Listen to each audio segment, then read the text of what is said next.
And you have written this amazing book called Winning the Earthquake. It's all about Jeanette Rankin. I'm saying that correctly, right? Yeah. Rankin?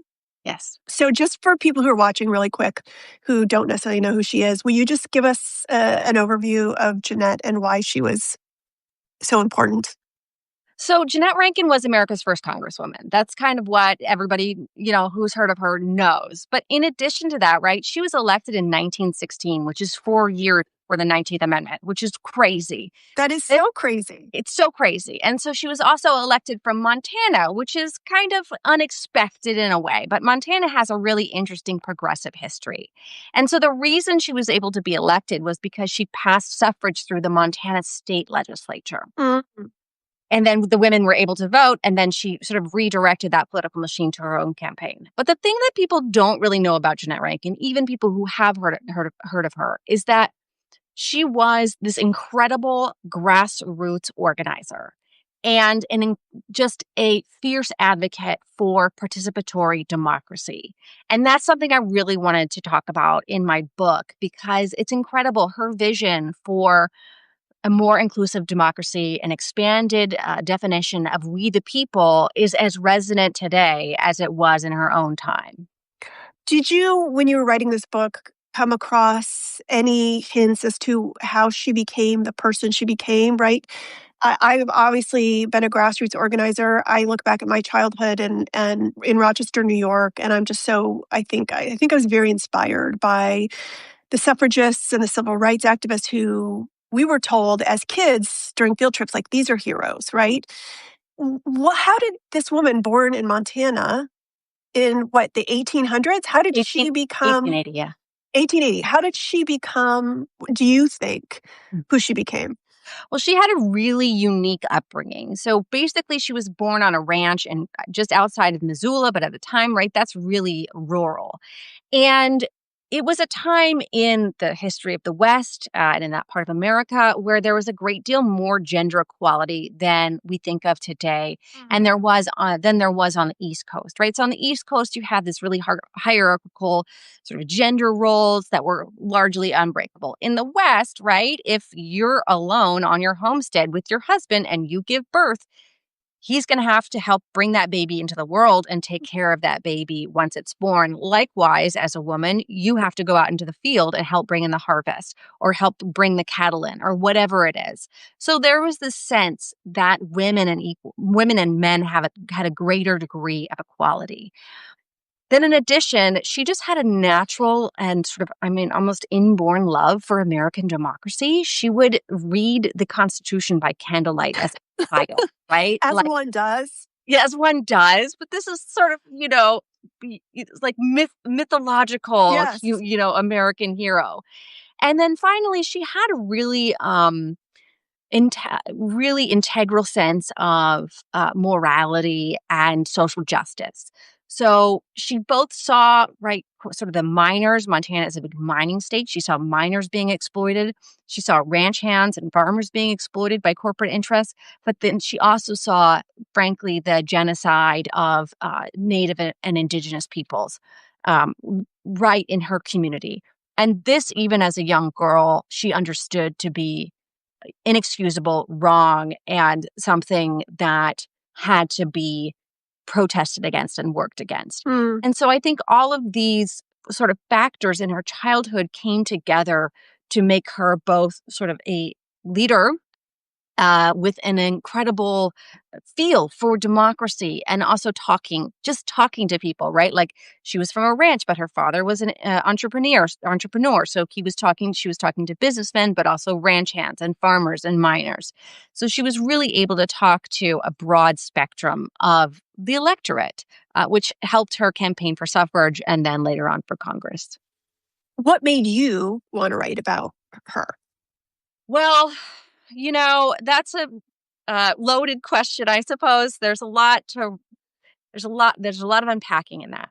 But my whole philosophy is that women are part of a generations long tradition of trailblazers and change makers, and that we have historically been cut off from our foremothers, those who could grant us and give us wisdom and strength and inspiration. And at this critical moment in our democracy, I wanted to write about a woman who really embodied that, who was really a shining star in terms of creating and protecting and growing democracy. And sort of all the people that I was looking into, Jeanette just kept, speaking to me. And then the fact that she hadn't had a major biography written about her before. There are some lovely and wonderful and incredible biographies, academic biographies about her. But, you know, I really wanted to dig deeper, but also take a wider scope that people could sort of get a sort of more holistic sense of who she was. What was the writing process like? I mean, I assume that there was a lot of research and digging, which is my favorite thing. I love genealogy and Mhm. ancestral history and all that. That sounds so fun to me. What was the process like? Yeah, so the process was really interesting. So, Jeanette's archives are spread out over multiple institutions from Montana to Georgia to Boston to Pennsylvania. And so I was very fortunate to work with a number of wonderful librarians, archivists, and graduate students who helped me gather those together and digitize those. So I was able to bring those together for the first time, which was amazing. Then also, and you asked me to go really, you asked me the question. So please forgive the No, answer. I find this is so interesting. But then, I spent a lot of time finding, almost she lived for 93 years. So I Wow. read newspapers, articles about her for, the entirety of her life. She was from a very prominent Montana family. So even when she was a child, she was mentioned in newspapers. And those gave a lot of context and color and texture to her story. And then finally, right before I wrote this book, a just treasure trove of oral histories with Jeanette Rankin were given to the University of Georgia, which I was able to draw on to hear her life experience in her own words, which I really tried to capture and relate in this book. Then it was really interesting, Sharon, or Shannon rather. I think, I read for 6 months. I could not write. I just read. And once I had sort of imbibed everything that she had ever written and said, and everything that was ever written and said about her, then I felt that I could write. And the words just really poured out of me. It was almost uncanny. I would just go to my little, writing shed in the backyard and write for 3 or 4 hours a day, largely nonstop. And then I, didn't edit that much. And I Mm, thought, oh, when I send this to my editor, this is going to be a problem because I didn't. Like with my first book, it was just like crossing out pages, reshuffling chapters, just an exercise in editing. And I was a little scared that I had done a poor job of it. But, my editor came back and she said, this is pretty much ready to go. And she just had a few wow. grammatical You were notes. like channeling Jeanette.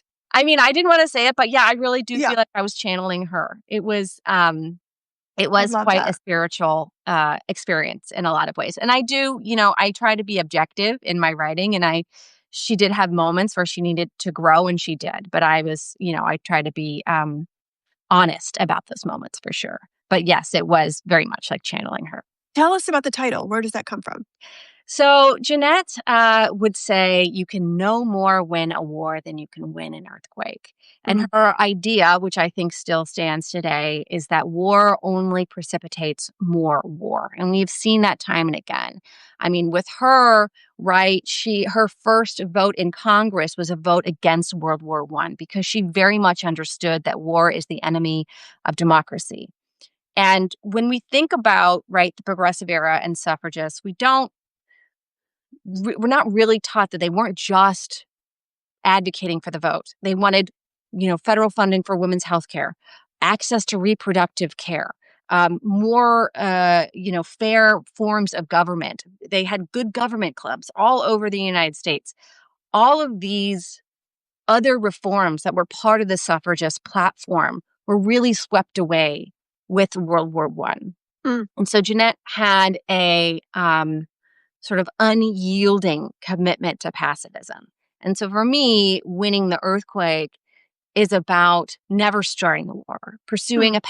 a path of peace rather than a path of war. That's the only way that you can win conflict is to practice peace. She actually voted against both world wars, correct? She did, yeah. And so how did those convictions shape both her political career and the perception of her? So yeah, so what happened with World War One was, she ran on a peace platform. Everyone knew she was for peace, for non-intervention, and I think it's more remembered that World War One was very much a corporate and a capitalist war, and that America was drawn into it largely because J.P. Morgan had lent the Allied powers so much money that if they lost, they would default on their loans, and that so America had to step in to basically save J.P. Morgan's loans. Mm, For all you history buffs out there, I'm sure I just totally broad stroke that, but please feel free to correct me in the comments. But generally, this is kind of what happened, and so Jeanette kind of understood that when you prepare for war, when you start building the machines of war, you're going to go to war. And instead of preparing for peace, America was preparing for war. Throughout those interwar years, you've had this huge buildup of armaments, not just in the United States, but in the world. And she spent the entirety of those years to the point of her own impoverishment, right? She didn't have an mm, indoor bathroom, lobbying for peace and trying to pull the world back from what she saw as the brink of war as early as 1919. And so, when she ran for Congress again in 1939 and won, she did so in order to be a voice for peace within Congress, within the House of the People, because she had spent these 20 years trying to cultivate a path that was away from war. And I think I mention that because a lot of times when we talk about when Jeanette's anti-World War II vote against declaring war on Japan, she's sort of portrayed as a ornery older idealist who doesn't know how the world works. But in fact, she knew exactly how the world worked. She knew exactly what was happening. And she also knew that her vote against the war would not change the course of history now. But what she wanted to do was to hang a lantern on a path that mm, could have been, but was not then, but could be again now. And I just want to say, maybe this is off topic, but I really feel her legacy and this book are so relevant because when we see so much investment in AI, weaponry, this is again a buildup to war. And we yeah. need to take the lessons of the past to know that World War One wasn't necessary. World War II wasn't actually necessary. I think it was important we fought it and ended anti-Semitism and Nazism and fascism, of course, but there could have been a way that was led by democracy and not hate. So we need to really think about the path that we want to pursue moving forward in our own historical moment. That's fascinating. What was the perception of her at the time? I mean, to be the first and the only woman at that time, how was she treated by her male colleagues or even people outside of Congress? Well, it was interesting. So when she was first elected to Congress, there was a lot of congressmen who were anti-suffrage, right? That's why women didn't have the vote. And yet at the same time, there was an acknowledgement of the accomplishment, of her accomplishment, and also of that the people of Montana had spoken, that this was Mm, their democratic right. They had enshrined suffrage in the Montana state legislature, and then they had sent her to Congress. And so she was accorded a great deal of respect in Congress from both sides of the aisle and from both sides of the issue of suffrage. Um, and there is one example of when she was trying to get suffrage through Congress first, right? She was the one who introduced the bill. And of course, it had to go to Congress and then the Senate and then be ratified. Well, there was this congressman whose name is eluding me right now, but who's so anti suffrage that she would stay out of his sight lines so as not to enrage him. Well, it turned out that he voted against, right, the 19th Amendment, against the Susan B. Anthony Amendment.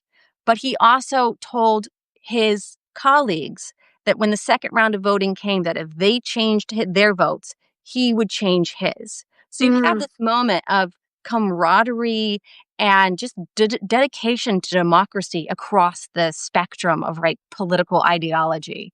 So that's how she was treated the first time. Now, in regard to how she was treated after her World War II vote, after her vote against declaring war with Japan, it was a different issue. She was really ostracized, vilified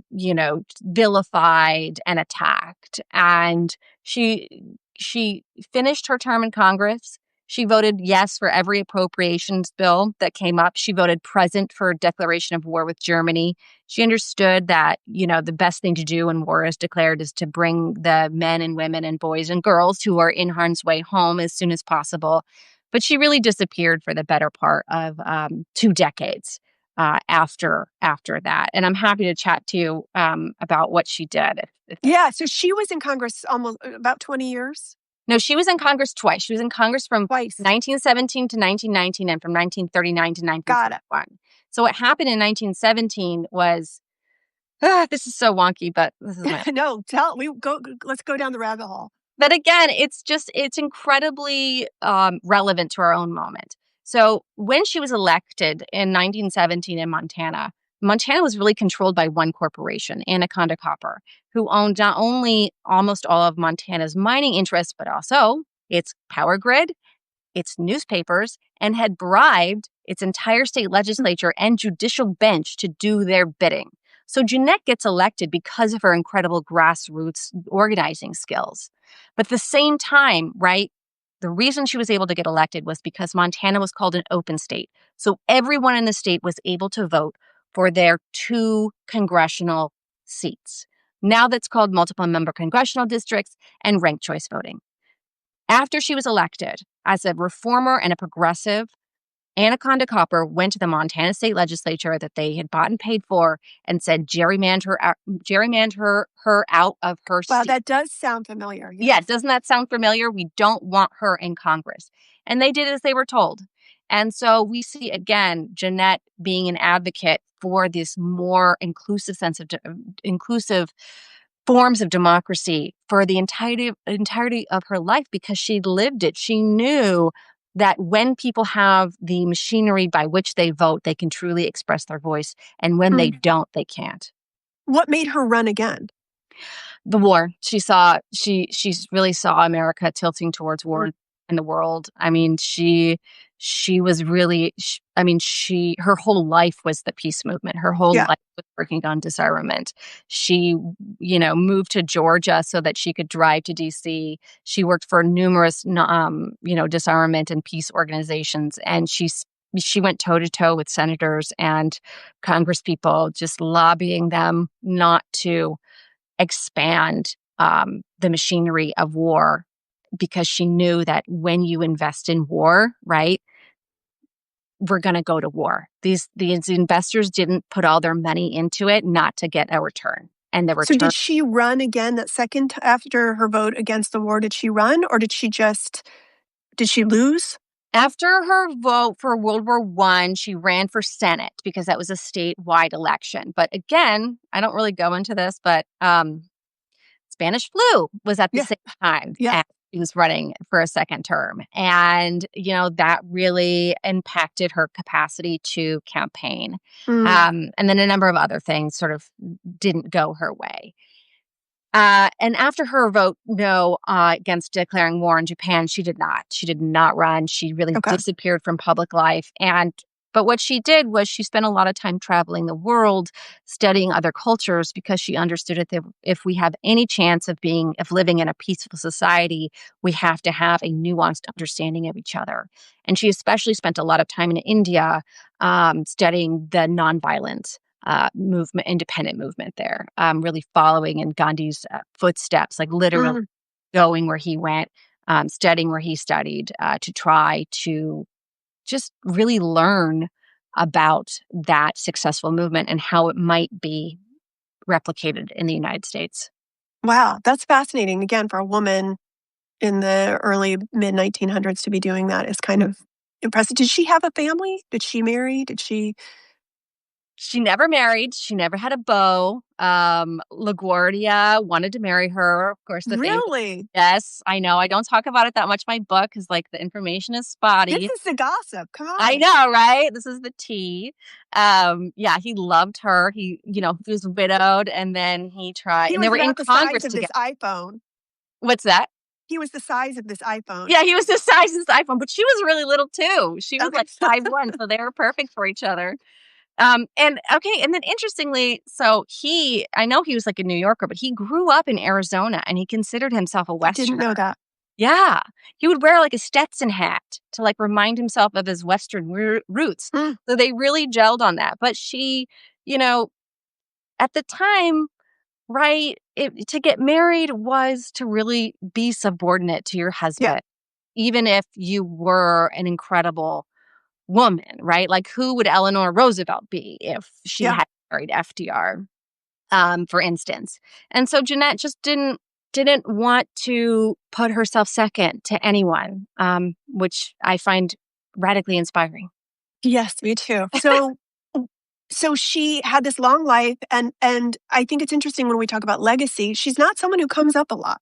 Hmm. Why is that? Well, I think there's a couple reasons.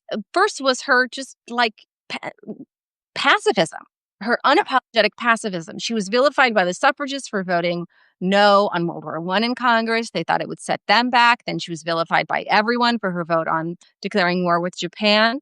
So that's part of it. I think the other part is, when suffrage is studied and when it was sort of archived, it was a very East Coast yeah, uh, focused, because that's right where the intellectual and educational institutions were. And yeah. so Western suffrage is really, even to this day, left out of those discussions, which frankly I talk about in this book because it was California, Oregon, Montana, Wyoming, and a number of other Western states that got suffrage through well before New York, Massachusetts, Maine, et cetera, et cetera. So the history of suffrage is really actually about grassroots organizing and progressivism in the West more than it is on the East Coast. So she was left out of that because she was Western.